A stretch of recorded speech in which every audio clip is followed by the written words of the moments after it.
And now here's Penny. So there are a few people that couldn't be here tonight, and so I asked if they could share a few words. And one of them was Ron Dexter, who we had lunch with every Wednesday for the last 7 years. And we'd have these great conversations. And this is what Ron wanted to say, and he really wanted to be here. Nick was not only a terrific friend, he was my conspiracy theory analyst.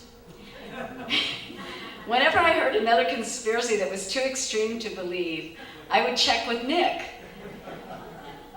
Nick had usually already heard about it and had the dates, the actors, most of all, the relevant context about the scandal. Once in a while, I brought a theory that Nick had not heard about. It took about a minute for him at the computer and too often verify the theory is true.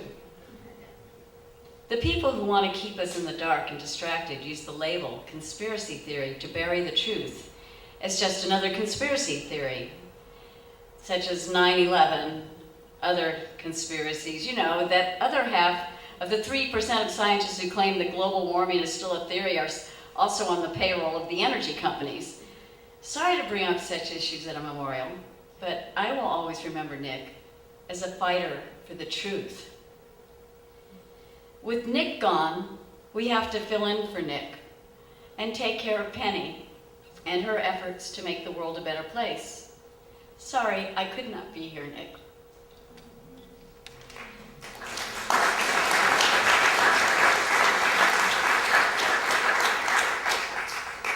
This is from Louise Graham, one of his few living relatives that still talk to him.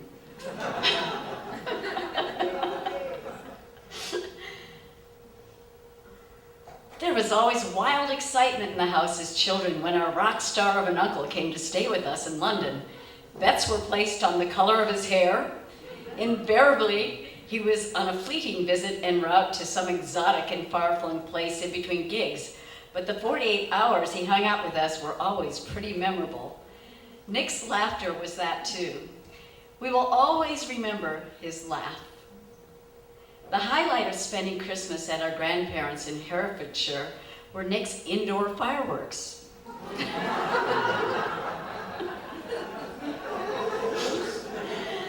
Lottie, my sister, and I would sit there in amazement. Never before have we seen anything like it.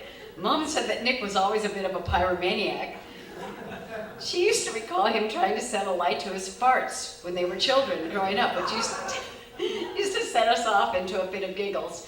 Of course, I don't think this niece knew the story of the island that he blew up at his school. But anyway, the last time we saw Nick was at my wedding 10 years ago. He came over to England to say goodbye to Mom. They were thick as thieves. There were many a memory shared between them and always laughter when the two of them were together. They used to call each other Old Bean. I don't know where that nickname originated from, but it suited them both to a T. They are both hugely missed, but I take comfort in the fact that they are together again, no doubt challenging one another intellectually over some highbrow topic, making mad music, or playing a good old-fashioned game of cricket.